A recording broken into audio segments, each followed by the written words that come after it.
कभी भी आज तक अपनी लाइफ में कोई मिस सेल नहीं किया। पॉलिसी लेनी है या म्यूचुअल फंड में निवेश करना है तो वो सबसे पहले मेरे को कॉल करता है। तो मेरी एक आवाज पे करोड़ों रुपए गिर जाते हैं। किसी कस्टमर के घर कोई शादी पड़ी है तो मैं उसके गेस्ट को एयरपोर्ट तक चला जाता हूँ लेने, अपनी गाड़ी दे देता हूँ, अपना ड्राइवर दे देता हूँ।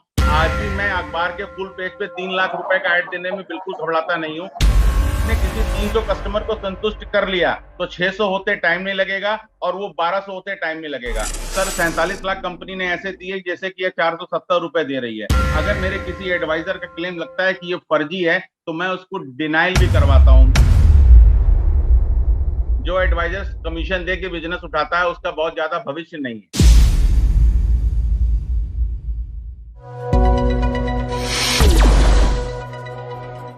तो चलिए दोस्तों, अब मैं आपको मिलाने वाला हूं मिस्टर नीरज मेहरा जी से। नीरज मेहरा जी के बारे में थोड़ी सी जानकारी ये है कि नीरज मेहरा जी यूपी से हैं, यूपी के वाराणसी शहर से हैं। और इनकी खासियत ये है कि ये कभी भी लोगों के पास अपॉइंटमेंट करने नहीं जाते हैं, बहुत ही प्रोफेशनल वे में काम करते हैं। लोग इनके पास में आते हैं, फिर चाहे वो 1000 रुपये का चेक देना हो या 10 लाख रुपए का चेक देना हो, वो इनके ऑफिस में ही आके देते हैं। इस प्रकार से इन्होंने अपनी ब्रांडिंग इस प्रकार से क्रिएट की है, अपनी वैल्यू अपने शहर में इस प्रकार से की है। सो चलिए मिलते हैं नीरज मेहरा जी से और उनके जो काम करने का स्टाइल है उससे हम कुछ सीखने की कोशिश करते हैं। नीरज मेहरा जी, आपका बहुत बहुत स्वागत है। सर नमस्कार, मैं मोदी जी की नगरी वाराणसी से आप सभी का स्वागत और अभिनंदन करता हूं और आपका आभार प्रकट करता हूं कि आपने मुझे इस प्लेटफॉर्म पर बुलाया और बीच में लोगों के बोलने का मौका दिया। इसके लिए तहे दिल से आपका शुक्रिया। Welcome sir, welcome. तो नीरज मेहरा जी, आप इतने सालों से फाइनेंशियल एडवाइजरी, इंश्योरेंस एडवाइजरी के बिजनेस में काम करते हैं। सबसे पहले पर्पसली मैं आपसे ये प्रश्न करना चाहता हूँ कि आपके शहर में और भी कई सारे इंश्योरेंस एडवाइजर होंगे और आपने जब इंश्योरेंस एडवाइजरी का काम करना शुरू किया होगा तो आपके साथ में बहुत सारे लोगों ने इंश्योरेंस एडवाइजरी का काम करना शुरू किया होगा। मैं आपसे जानना चाहता हूं कि आज की तारीख में आपने क्या ऐसे एसेट्स क्रिएट कर लिए हैं, क्या ऐसी कामयाबी हासिल कर ली है जो कि आपको दूसरे इंश्योरेंस एडवाइजर से एक कामयाब इंश्योरेंस एडवाइजर फील कराती है। सबसे पहले तो उसके बारे में बताइए। सर मैं आपको सबसे पहले शुरुआत बताता हूं। मैंने 2006 से शुरुआत की थी LIC से और 2009 से लगातार MDRT हूं और 2014 से COT हूं लगातार। और मैंने मैक्स का भी काम लिया है। मैं लाइफ इंश्योरेंस में प्योर टर्म इंश्योरेंस बेचता हूं। एज ए प्रोफेशनल एडवाइजर नहीं हूं, मैं एज ए फाइनेंशियल एडवाइजर काम करता हूं। कस्टमर की जो नीड होती है, नीड बेस्ड सेलिंग करता हूं। कभी भी आज तक अपनी लाइफ में कोई मिस सेल नहीं किया। किसी को भी आज तक अपनी लाइफ में 1 रुपए की भी कमीशन ऑफर नहीं की। और 2006 से 2010 तक बहुत मेहनत की है। 2011 से अपना 1500 स्क्वायर फीट का एक ऑफिस खोल के फुल स्पेशलिस्ट 2200 स्क्वायर फीट का मेरा ऑफिस है और कम से कम 24 से 25 वर्कर हमारे साथ काम करते हैं। हेल्थ इंश्योरेंस पे अलग काम होता है, लाइफ पे अलग होता है, म्यूचुअल फंड पे अलग होता है, जनरल इंश्योरेंस का अलग होता है। एज ए पूरा फाइनेंशियल गोल काम करता हूं। अगर किसी कस्टमर की इनकम ही 60-70 हजार रुपए है, उसके पास ज्यादा पैसा नहीं है, तो मैं किसी भी LIC की जीवन आनंद या जीवन सरल या जीवन उमंग पॉलिसी को कभी पिच नहीं करता। मैं सबसे पहले उसके परिवार की फाइनेंशियल सिक्योरिटी देखता हूं कि उसका टर्म इंश्योरेंस बहुत जरूरी है। और कोविड में आपको विश्वास नहीं होगा, मैंने मैक्स लाइफ से 8 क्लेम सेटल कराए जिनको 1-1 करोड़ रुपए का मैंने दिलवाया। पॉलिसी कोई 10 दिन की थी, कोई 15 दिन की थी, कोई 2 महीने की थी। मेरा सबसे पहला जो उद्देश्य रहता है, पहले फैमिली को सिक्योर करना है। सबसे पहले टर्म इंश्योरेंस, फिर हेल्थ इंश्योरेंस, उसके बाद अगर उसके पास बचता है तो मैं उसको म्यूचुअल फंड के बारे में बताता हूं। और कोई बहुत बड़ी पार्टी है तब मैं लंबे प्रीमियम पे समझाता हूं और 10-10 लाख, 15-15 लाख रुपए एनुअलाइज प्रीमियम भी लेता हूं। लेकिन सारी जनता से नहीं। अगर किसी की इनकम 1 लाख रुपए है और उसका खर्चा 50 से 60 हजार रुपए महीने का है तो मैं कभी भी उसको ट्रेडिशनल प्लान पिच नहीं करता। अपने स्वार्थ में मैंने आज तक या हाई कमीशन के लिए कोई प्रोडक्ट नहीं बेचा है। मैं उसको बोलता हूं 5,000, 10,000 रुपए की। अब मान के चलिए किसी की बिटिया 10 साल की है तो हम 8 साल में उसको कहां से पैसा बना के देंगे कि उसकी लड़की की एजुकेशन कंप्लीट हो जाए, या 10 से 12 साल में उसको मैरिज करनी हो तो हम कहां से उसको उतनी बिल्ड क्रिएट करके दे देंगे कि अपनी लड़की की मैरिज कर पाए। तो मैं प्योर प्रोफेशनल रूप से उसको सिक्योर करता हूं 1 करोड़ रुपए का टर्म देता हूं, बाकी पैसा उसका म्यूचुअल फंड में देता हूं। हेल्थ इंश्योरेंस में अगर कोई उसको इमरजेंसी आती है तो उसका प्योरली हेल्थ इंश्योरेंस किया हुआ है, तो उसको पूरी सिक्योरिटी मिलती है। तो एज ए फाइनेंशियल एडवाइजर काम करता हूं, ना कि कोई एक इंश्योरेंस एडवाइजर की तरह मैं वर्क करता हूं। बहुत बढ़िया, बहुत बढ़िया। तो नीरज जी, 2006 से 2010 तक आपने बताया कि आपने बहुत जो है स्ट्रगल किया है। That was your struggling period. 2006 से आपने काम करना शुरू किया। तो ये जो आपका 4 साल का समय रहा, जो आप जिसे आप अपना स्ट्रगल का पीरियड बताते हैं, उसके बाद में जो है आपने बहुत अच्छा एक एम्पायर खड़ा कर दिया है। तो आपके शुरुआती दिनों में जब आप स्ट्रगल कर रहे थे, आपने क्या ऐसी चीज़ को पकड़ा, क्या ऐसी चीज़ को एनालाइज किया कि आपको लगा कि मुझे इस तरीके से काम करना है और इस तरीके से अगर मैं काम करता रहा तो मैं बहुत आगे निकल जाऊंगा? वो चीज़ क्या थी, वो क्या एनालाइज था आपका?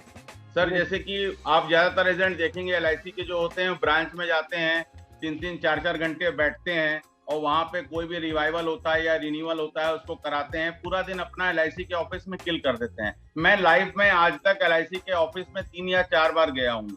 अगर कोई मीटिंग हुई होगी या कोई मेरा ऑनर हुआ होगा तो मैं वहां जाता हूँ। मेरा स्टाफ है जो सारे काम को करता है। मैं सुबह 10 बजे 9 बजे अपने घर को छोड़ देता था और ये नहीं मालूम होता था मुझे कहाँ जाना है, क्योंकि नया बिजनेस था। मेरे पास लोगों की लीड कैसे होती थी, जैसे मैं आपके पास गया, मैंने आपको एक पॉलिसी के बारे में समझाया और मैं कस्टमर रिलेशन में बहुत ज्यादा विश्वास करता था। ऐसा घनिष्ठ रिश्ता शुरू से मैंने किया है, मेरा नेचर है। अगर किसी कस्टमर के घर कोई शादी पड़ी है तो मैं उसके गेस्ट को एयरपोर्ट तक चला जाता हूँ लेने, अपनी गाड़ी दे देता हूँ, अपना ड्राइवर दे देता हूँ। मतलब उसके प्रति पूरी तरह समर्पित हो जाना है। उसको लगे कि मेरा भाई से ज्यादा ये भाई मेरा काम आएगा। वक्त बेवक्त अगर कोई प्रॉब्लम आती है तो नीरज मेहरा हमेशा लिए खड़े हैं। जैसे इसके पहले भाई साहब ने बोला कि पिछले 10 साल 12 साल से किसी भी कस्टमर ने उनको नहीं छोड़ा है, तो सेम कंडीशन मेरे साथ है। जो कस्टमर मेरे लिए है वो समर्पित है मेरे लिए। अगर मैं बोलता हूं कि ये म्यूचुअल फंड बढ़िया आया हुआ है, इसमें 5 लाख 10 लाख लगा दीजिए, तो मेरी एक आवाज पे करोड़ों रुपए गिर जाते हैं। और मैं अपने ऑफिस में बैठ के वर्क करता हूं और ना कि मैं किसी के यहाँ जाके किसी को कमीशन ऑफर करके या किसी को पॉलिसी बेचने के लिए काम नहीं करता हूँ। मैं ऑफिस में बैठता हूँ, नीड बेस्ड सेलिंग करता हूँ और यहीं से आइडियाज क्रिएट करके सारा दिन में, और अपनी जो ब्रांडिंग है उस ब्रांडिंग पे सबसे ज्यादा फोकस रहता है कि मैं उस ब्रांडिंग को कैसे करूं कि कस्टमर मेरे पास चल के खुद आए। जैसे ब्रांडिंग के रूप में आप कह लीजिएगा कि मेरी आपको हॉल की ब्रेक, जब मूवी देखने जाते हैं तो ब्रेक में मेरा ऐड आ जाएगा। जगह जगह जो चौराहे हैं वहां पे जो एलईडी स्क्रीन लगी हुई हैं उस पे मेरा ऐड नजर आ जाएगा। होर्डिंग्स पे मेरा ऐड आ जाएगा। वाराणसी स्टेशन पे जब आएंगे 90 स्क्रीन चल रही है, वहां पे मेरा ऐड चल रहा है। तो मेरा जो फोकस रहता है ना कि किसी को कमीशन देके, जैसे 2006 से स्टार्ट किया तो उस समय पंपलेट का जमाना था। 2011, 12, 13 उसके बाद डिजिटल जमाना आना चालू हुआ तो डिजिटल प्लेटफॉर्म पे आ गए। उस समय पंपलेट पे काम करते थे, एडवर्टीजमेंट करते थे। आज भी मैं अखबार के फुल पेज पे 3 लाख रुपए का ऐड देने में बिल्कुल घबराता नहीं हूँ। सर, सबसे ज्यादा जो मेरा ध्यान रहता है वो ब्रांडिंग पे रहता है। जैसे आज अमूल का बटर है, उसका भी एडवर्टीजमेंट पूरा है। क्यों? क्योंकि अमूल का बटर हर घर में होता है, फिर भी वो अपने ब्रांडिंग के मार्केट में हुआ है, तो इसीलिए मेरी ब्रांडिंग रेगुलर रहती है। मैं 2 से 2.5 लाख रुपए महीने की बजट मेरी ब्रांडिंग पे रहती है। तो बिजनेस ऑटो मूड पे चल के आता है और आज तक मेरी लाइफ में कोई भी कस्टमर मेरे ऑफिस आया हो और उसने आज तक मुझसे 1 रुपए की कमीशन की डिमांड नहीं की है। और हेल्थ इंश्योरेंस में चूंकि मैं 2011 से आया हूं, उसके बाद मेरा बिजनेस बहुत बड़ा है। जब मैंने हेल्थ को और लाइफ को एक साथ लेके चला और 2015 से म्यूचुअल फंड का भी काम स्टार्ट किया। आज 200 करोड़ के ऊपर का मेरा यूम है वाराणसी जैसे शहर में और बहुत ही शानदार तरीके से काम करता हूँ। 20 करोड़ के ऊपर हेल्थ इंश्योरेंस का यूम हो चुका हुआ है। ऑटो मूड पे आज की डेट में हेल्थ इंश्योरेंस का बिजनेस आता है। ऑटो मूड पे अगर महीने की 10-20 पॉलिसी बेचनी हो तो कोई दिक्कत नहीं है। जैसे कि आपने मेरे पॉलिसी ली है और आपका लाइफ में कोई भी क्लेम सेटल हो गया तो मैं आपका एक वीडियो बनवाता हूँ, उसको अपने सारे ब्रॉडकास्ट में, मेरे पास 22,000 से ज्यादा मेरे मोबाइल में नंबर हैं जिनको मैं शेयर करता हूँ कि मैंने ये क्लेम सेटल कराया है। तो माउथ पब्लिसिटी से बिजनेस होता है। तो पूरे डिजिटल प्लेटफॉर्म का पूरा अच्छे से यूज करता हूँ और कस्टमर वॉकिंग मेरे यहाँ आता है और कस्टमर को आधा घंटा 1 घंटा वेट करना पड़ता है। आने के पहले कस्टमर मेरे से अपॉइंटमेंट लेके आता है। नीरज जी, एक चीज मैंने सुनी थी आपके बारे में कि कितना भी बड़ा चेक क्यों ना हो, भले 1000 रुपए का हो या 10 लाख का हो, आप कभी कस्टमर के पास नहीं जाते हैं। क्या आप कभी भी कस्टमर के पास नहीं गए? हमेशा कस्टमर आपके पास आते हैं। ये कैसे आप मैनेज कर पाते हैं कि लोग आपके पास आए और आपको प्रीमियम देके जाए? सर 2006 से 2011 तक मैंने बहुत मेहनत की है, और उस मेहनत में मैंने इतना बेस बना लिया हजारों क्लाइंट का, जिसकी वजह से मुझको माउथ पब्लिसिटी से बिजनेस मिलना चालू हुआ। और जो मैंने आपको ब्रांडिंग की बात की है, तो ब्रांडिंग होती है, कस्टमर फोन करता है तो मुझसे पूछता है कि सर आपसे मिलना है, तो उसको टाइम देता हूँ। आपको विश्वास नहीं होगा, जब कोविड था तो मैंने घर में बैठ के एक एक दिन में 10-10 पॉलिसी हेल्थ की मैं बनाता था, 5-5, 6-6 पॉलिसी टर्म की बिकती थी। और सबसे बेहतरीन काम किया 2020 और 21 में, लाइफ का सबसे जबरदस्त काम था। क्यों? क्योंकि मेरे पास कस्टमर बेस हो चुका था। अगर मेरे पास कस्टमर बेस नहीं होता, जैसे अभी इनके पहले जो दुबई से हमारे मित्र थे, तो उन्होंने अपने बिल्ड क्रिएट किए, जैसे उन्होंने बोला 300 से 600, तो उसी तरह अगर आपने किसी 300 कस्टमर को संतुष्ट कर लिया तो 600 होते टाइम नहीं लगेगा, और वो 1200 होते टाइम नहीं लगेगा। सबसे सर्वोपरि जो मेरा फोकस रहता है वो अपने कस्टमर के प्रति समर्पित। अगर किसी कस्टमर को कोई प्रॉब्लम है, अगर कोई मेरा कस्टमर हॉस्पिटल एडमिट होता है, तो मैं स्वयं विजिट करता हूं, मैं जाता हूं, वहां पे 4 लोग ऑलरेडी बैठे होते हैं, वहां से बिजनेस की बात होती है। खाली हेल्थ नहीं होगा, जब वो हमारे यहाँ हेल्थ से एंट्री करता है तो लाइफ भी होगा, म्यूचुअल फंड भी होगा, जनरल इंश्योरेंस भी होगा, क्योंकि आज घर में सबकी महंगी महंगी कारें हैं। तो वो क्रिएट इसलिए होता है क्योंकि ऑलरेडी मैंने मेहनत की है, उसका मैं कर रहा हूं, और प्लस मेरी ब्रांडिंग लगातार है। ऐसा नहीं है कि एक बार ऐड कर दिया, ऐसी बजट बनाई कि 50,000 खत्म हो गए, मेरे पास पैसे नहीं है ब्रांडिंग के लिए। एक मेरी मंथली बजट बनी हुई है, उतना मुझको खर्च करना ही करना। बहुत बढ़िया, बहुत बढ़िया। सो नीरज जी, 2006 यानी कि 16 साल हो गए आपको एज एन इंश्योरेंस एडवाइजर का काम करते हुए, और आपने काफी बड़े बड़े बोल्ड स्टेप्स लिए हैं अपने बिजनेस को एस्टेब्लिश करने के लिए। करीबन 2 लाख रुपए आप महीने का एडवर्टाइजमेंट पे करते हैं। मुझे नहीं लगता कि कोई इंश्योरेंस एडवाइजर करता होगा, टॉप 10 को छोड़कर। तो आप एक बहुत ही प्रोफेशनल वे में काम कर रहे हैं। मुझे एक चीज बताइए नीरज जी, कि इन 16 सालों में कोई ऐसा एक्सपीरियंस आपके साथ में हुआ हो, कोई इंसिडेंट हुआ हो, कोई घटना हुई हो, जो आपको ऐसा लगता है कि अगर आप हमारे साथ में शेयर करेंगे तो हमें उससे कुछ सीख मिल सकती है business point of view? Neeraj ji. Sir 2020 की एक घटना है। मेरे एक फ्रेंड था और उसको कुछ लीवर की प्रॉब्लम हुई, और लीवर की प्रॉब्लम इतनी हुई कि डॉक्टर ने जवाब दे दिया। तो उसको यहाँ से एयरलिफ्ट करना था। मैं वहाँ पे गया था, वेदांता हॉस्पिटल में था। मैं पिछले 9 दिन अपना बिजनेस छोड़ के मैं वहाँ बैठा हुआ था, और जब वो 9 दिन के बाद आईसीयू से बाहर आया तो मैं बनारस की फ्लाइट पकड़ के आया। और वो सबसे महत्वपूर्ण ये घटना थी कि उस घटना के बारे में मैं प्रतिदिन वहां से अपने कस्टमर को शेयर कर रहा था फोटो के साथ, कि ये मेरा मित्र जिसको आज ये प्रॉब्लम हो गई है, मैं उनके साथ बनारस से यहाँ पे आया हूँ और मैं उनकी देख रेख कर रहा हूँ, और मैं तब तक नहीं आऊंगा जब तक वो स्वस्थ नहीं हो जाते। माँ भगवती से प्रार्थना करता हूँ कि जल्द से स्वस्थ हूँ। मेरा डेली मोटिवेशन मैसेज जा रहा था, और जब वो आईसीयू से बाहर आए तो मैं उसके बाद बनारस आया। और वो घटना थी कि मैं उस घटना में आपको याद दिलाऊं कि वो क्लेम मैंने जब वो प्रपोज किया था तो मैंने तुरंत वो पॉलिसी एचडीएफसी एग्रो से पोर्ट की थी। तो सबसे पहले तो वो डिनाइल हो गई। क्यों? क्योंकि उन्होंने सोच लिया कि ये एल्कोहलिक है, इस वजह से ये प्रॉब्लम हो गई। फिर भी मेरा ब्रांच से लेके ऊपर वाइस प्रेसिडेंट से लेके ऊपर चेयरमैन तक मेरे अच्छे संबंध हैं, रिलेशन है। उसको मैंने कैशलेस अप्रूवल कराया, और जब वो बंदा 22 दिन के बाद वहां से निकला तो टोटल 17-18 लाख रुपए खर्च हो चुके थे। और मुझको बहुत प्राउड मूव हुआ कि बंदे को भी बचा के मैं ले आया, और मैंने इतने बढ़िया काम किया है कि मैं उसकी जान भी बचाई है, और कंपनी ने भी एक बार में क्लेम सेटल किया। वो सबसे बड़ा क्लेम था। उसके बाद तो सर कोविड में बहुत बड़े बड़े क्लेम हुए हैं, लोगों की डेथ हो गई है। एक मेरा क्लाइंट था जिसको कि मेडिकल शॉप पे किसी ने गोली मार दी थी, उसका 47 लाख रुपए का सर क्लेम सेटल हुआ, 47 लाख। मैंने 20 लाख रुपए की पॉलिसी की हुई थी, 1 करोड़ का टॉपअप किया हुआ था। सर 47 लाख कंपनी ने ऐसे दिए जैसे कि 470 रुपए दे रही है। तो हम लोग को लगता है कि जिस प्रोफेशन में हम हैं बहुत प्राउड है। इससे बढ़िया काम कोई हो ही नहीं सकता। जितना पुण्य का काम हम कर रहे हैं आज की डेट में, कस्टमर के प्रति समर्पित है, उसके फैमिली से डायरेक्ट रिलेशन है, उनके परिवार में अगर कोई फंक्शन होता है सबसे पहले हमको बुलाते हैं।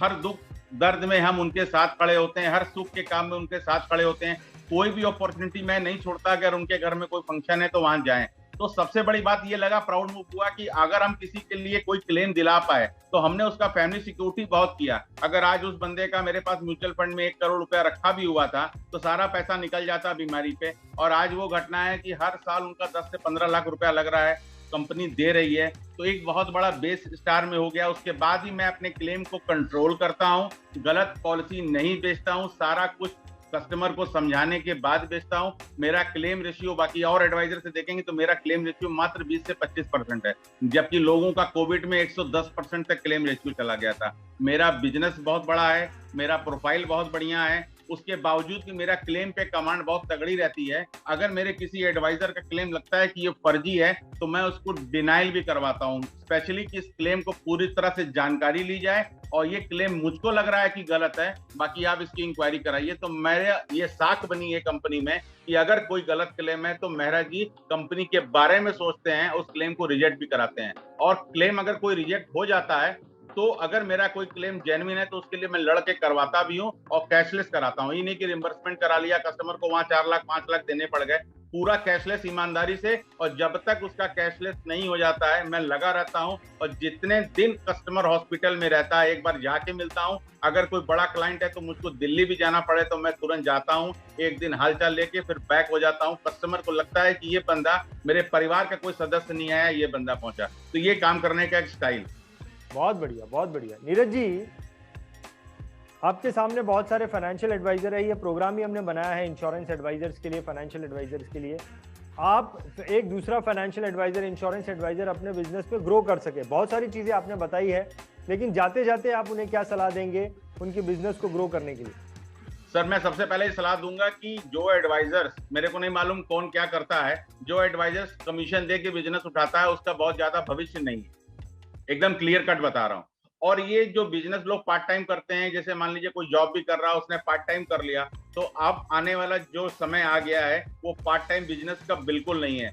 जो फुल टाइम देगा, अपने ऑफिस से वर्क करेगा, हर काम खुद नहीं करेगा। जो सबसे पहले बात हो रही थी कि कौन से काम की प्रायोरिटी देनी है, तो मैं कभी आज तक LIC का चेक नहीं भरा, मैंने कभी आज तक अपनी लाइफ में कोई फॉर्म नहीं भरा, मैं कभी LIC के किसी ऑफिस में या किसी भी स्टार ऑफिस में मैं नहीं गया। मैं अपने आप में दम रखता हूं कि मैं जो काम करूंगा अपने ऑफिस में बैठ के करूंगा। तो काम या तो करने आना चाहिए या करवाने आना चाहिए। अगर आपको करवाने आ गया तो आप सबसे सफल आदमी है। तो सबसे पहली बात तो कमीशन नहीं देना चाहिए, कस्टमर को सर्विस ऐसी देनी चाहिए कि वो आपसे ये कमीशन की डिमांड ना करे। और प्लस अपनी इनकम, अगर आपकी महीने की 1 लाख रुपए की इनकम है तो आपको कम से कम 20% अपने ब्रांडिंग के ऊपर खर्च करना चाहिए। कभी आपने अखबार में ऐड दे दिया, कोविड में जब लोगों की इनकम बंद थी, मेरा डेली ऐड जा रहा था। मेरा बजट उस समय 2.5 से जो 2 लाख 2.5 लाख है वो मैंने 3.5 से 4 लाख कर दिया था। हर आदमी घर में बैठा था, अखबार पढ़ रहा था, मैं फुल पेज का एड देता था दैनिक जागरण में, सीधे 2.5 लाख रुपए का 1 पेज शॉर्ट में। वो बड़ी बड़ी कंपनियां भी एक जो देती हैं उस टाइप का फुल पेज, और वो भी जैकेट फ्रंट पेज पे। मुझको कभी भी अंदर ऐड नहीं देना आया कि 7,000 10,000 20,000 का ऐड दे दिया। 1 शॉट में देना है, अपनी ब्रांडिंग बनानी है, उससे कोई बिजनेस क्रिएट नहीं हो रहा है। लेकिन अगर उसको कोई भी आगे फाइनेंशियल प्लानिंग करनी है तो सबसे पहले वो नीरज मेहरा से बात करेगा, ये कंफर्म है। अगर उसका कोई एडवाइजर जो उसको सर्विस दे रहा है वो सही दे रहा है कि गलत दे रहा है, उसको आगे कोई भी अगर अपनी पॉलिसी लेनी है या म्यूचुअल फंड में निवेश करना है तो वो सबसे पहले मेरे को कॉल करता है। ये अपने आप में बहुत बड़ी ब्रांडिंग है। तो अपने ब्रांडिंग पे अवश्य खर्च करें, अपनी इनकम का कम से कम 20%। एक फार्मूला बना लें कि अगर उनकी 1 लाख रुपए की इनकम है तो उनको कम से कम 1 लाख रुपए में 20,000 खर्च करने हैं। उसको डिजिटल प्लेटफॉर्म पे खर्च कर सकते हैं, पंपलेट के माध्यम से कर सकते हैं। आप उसको किसी भी प्रकार अखबार में एडवर्टीजमेंट दीजिए या स्क्रीन पे दीजिए या कोई मेन चौराहे पे अपनी होर्डिंग लगवा दीजिए। होर्डिंग में मेरा कुछ नहीं रहता, होर्डिंग में सिर्फ एक स्लोगन रहता है कि जैसे मान के चलिए कि यहाँ पे आपको policybazaar.com में दिखता होगा 499, तो मैं 499 नहीं करता। अगर एक 35 साल की एज पे अगर उसका प्रीमियम 1,500 रुपए आ रहा है तो 1,500 रुपए में 1 करोड़ का टर्म इंश्योरेंस।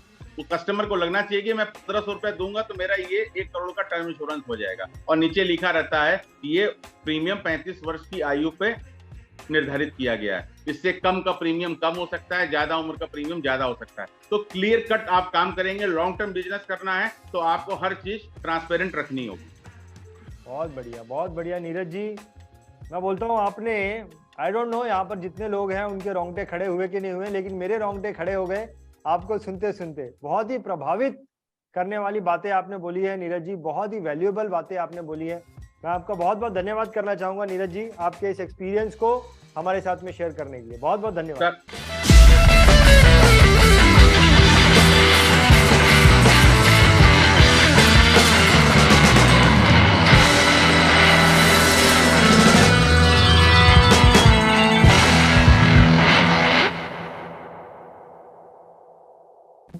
DITV चैनल पर आपका स्वागत है। DITV यूट्यूब चैनल पर सब्सक्राइब करिए, बेल आइकन दबाएं।